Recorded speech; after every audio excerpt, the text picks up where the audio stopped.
চইলা যায় লাল শাড়ি জড়াইয়া গায়ে আজ তারা আমার মানুষ পেলি খুঁজে আমি কান্দি অন্ধকারে বালিশে মুখ গুজে আরেতে হইলে দেখা মন ভরিয়া কইব কথা আমায় খোদা নাও না তুলিয়া কাছে মোনাজাত চাই যে আজ শুধু তারে ওই পারেতে তারে যেন পাই।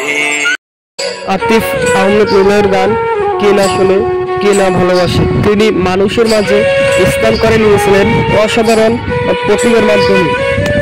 তার গান এখনো প্রচলিত আছে, হাজার হাজার যুবক তার গান এখনো শুনে। যখন তার গানগুলো আমরা শুনি তখন তার কথা মনে পড়ে যায়। গানের মধ্যে তিনি আজও বেঁচে আছেন। জানা গেছে পারিবারিক ঝামেলার কারণে তিনি এদেশ ছেড়ে চলে গেছেন না ফেরার দেশে। মহান আল্লাহ তাআলা তাকে বেহেশতে নসিব করুক এই কামনা করি।